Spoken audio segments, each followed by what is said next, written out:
Mr. Widemouth. During my childhood, my family was like a drop of water in a vast river, never remaining in one location for long. We settled in Rhode Island when I was 8, and there we remained until I went to college in Colorado Springs. Most of my memories are rooted in Rhode Island, but there are fragments in the attic of my brain which belong to the various homes we had lived in when I was much younger. Most of these memories are unclear and pointless. Chasing after another boy in the backyard of a house in North Carolina, trying to build a raft to float on the creek behind the apartment we rented in Pennsylvania, and so on. But there is one set of memories which remains as clear as glass, as though they were just made yesterday. I often find myself whether these are simply lucid dreams produced by the long sickness I experienced that spring, but in my heart I know they are real. We were living in a house just outside the bustling metropolis of New Vineyard, Maine. Population 643. It was a large structure, especially for a family of 3. There were a number of rooms that I didn't see in the 5 months we resided there. In some ways, it was just a waste of space, but it was the only house on the market at the time, at least within an hour's commute to my father's place of work. The day after my 5th birthday, attended by my parents alone, I came down with a fever. The doctor said I had mononucleosis, which meant no rough play and more fever for at least another 3 weeks. It was horrible timing to be bedridden. We were in the process of packing our things to Pennsylvania, and most of my things were already packed away in boxes, leaving my room barren. My mother brought me ginger ale and books several times a day, and these served the function of being my primary form of entertainment for the next few weeks. Boredom always loomed just around the corner, waiting to rear its ugly head and compound my misery. I don't exactly recall how I met Mr. Widemouth. I think it was just about a week after I was diagnosed with mono. My first memory of the small creature was asking him if he had a name. He told me to call him Mr. Widemouth, because his mouth was large. In fact, everything about him was large in comparison to his body. His head, his eyes, his crooked ears, but his mouth was by far the largest. He looked like a Furby, I said as he flipped through my books.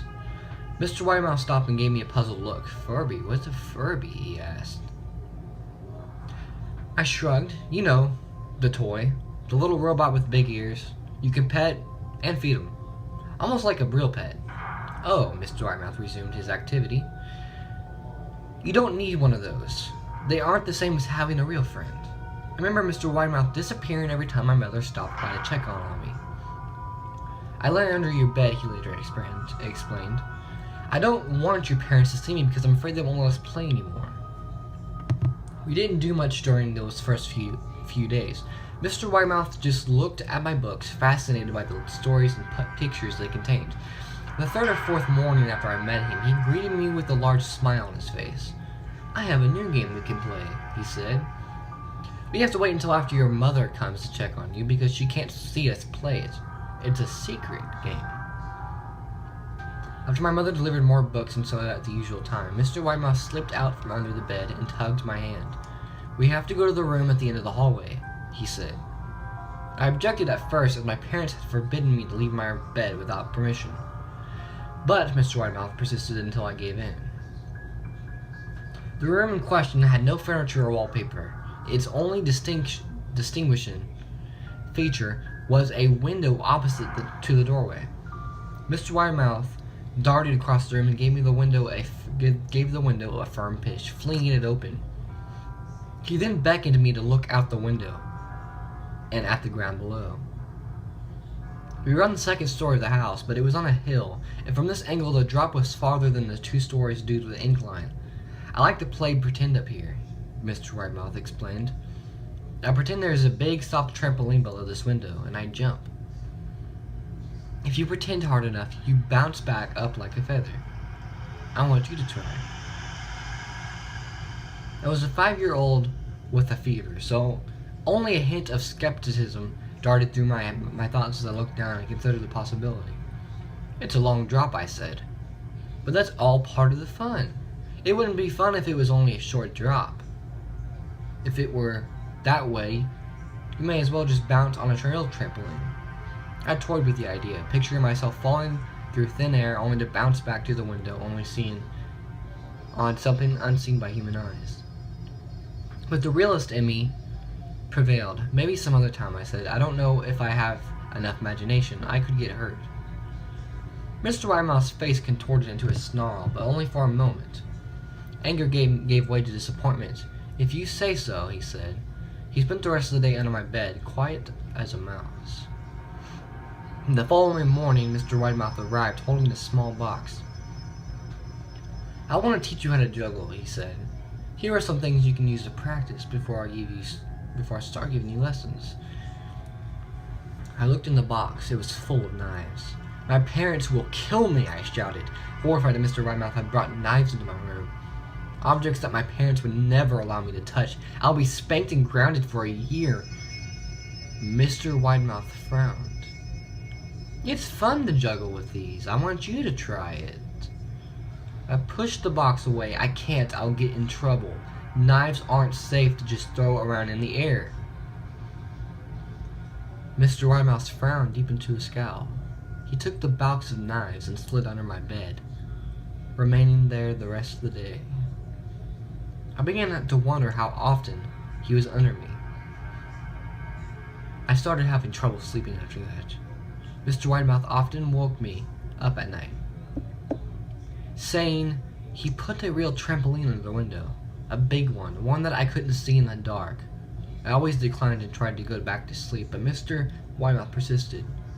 Sometimes he stayed by my side until early in the morning, encouraging me to jump. He wasn't so fun to play with anymore.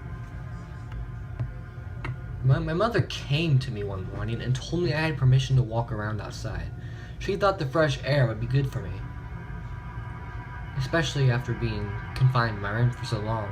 Ecstatic, I put on my sneakers and trotted out to the back porch, yearning for the feeling of sun on my face. Mr. Widemouth was waiting for me. I have something I want you to see, he said. I must have given him a weird look, because he then said, It's safe. I promise. I followed him to the beginning of a deer trail, which ran through the woods behind the house. This is an important path, he explained. I've had a lot of friends about your age. When they were ready, I took them down this path to a special place. You aren't ready yet, but one day I hope to take you there. I returned to the house, wondering what kind of place lay beyond that trail. 2 weeks after I met Mr. Widemouth, the last load of our things had been packed into a moving truck. I would be in the cab of that truck, sitting next to my father for the long drive to Pennsylvania. I considered telling Mr. Widemouth that I would be leaving, but even at 5 years old, I was beginning to suspect that perhaps the creature's intentions were not to my benefit, despite what he said otherwise. For this reason, I decided to keep my departure a secret. My father and I were in the truck at 4 a.m. He was hoping to make it to Pennsylvania by lunchtime tomorrow, with the help of an endless supply of coffee and the 6-packs of energy drinks. He seemed more like a man who was about to run a marathon, rather than one who was about to spend 2 days sitting still. Early enough for you, he asked. I nodded and placed my head against the window, hoping for some sleep before the sun came up. I felt my father's hand on my shoulder. This is the last move, son, I promise. I know it's hard for you, as sick as you've been. Once Daddy gets promoted, we can settle down and you can make friends. I opened my eyes as we backed out of the driveway. I saw Mr. Widemouth's silhouette in my bedroom window. He stood motionless until the truck was about to turn onto the main road. He gave me a pitiful little wave goodbye, steak knife in hand. I didn't wave back. Years later, I returned to New Vineyard. The place of land our house stood upon was empty except for the foundation.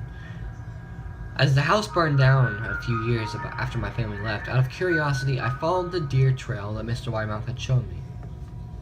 Part of me expected him to jump out from behind a tree and scare the living bejesus out of me, but I felt that Mr. Widemouth was gone, somehow tied to the house that no longer existed.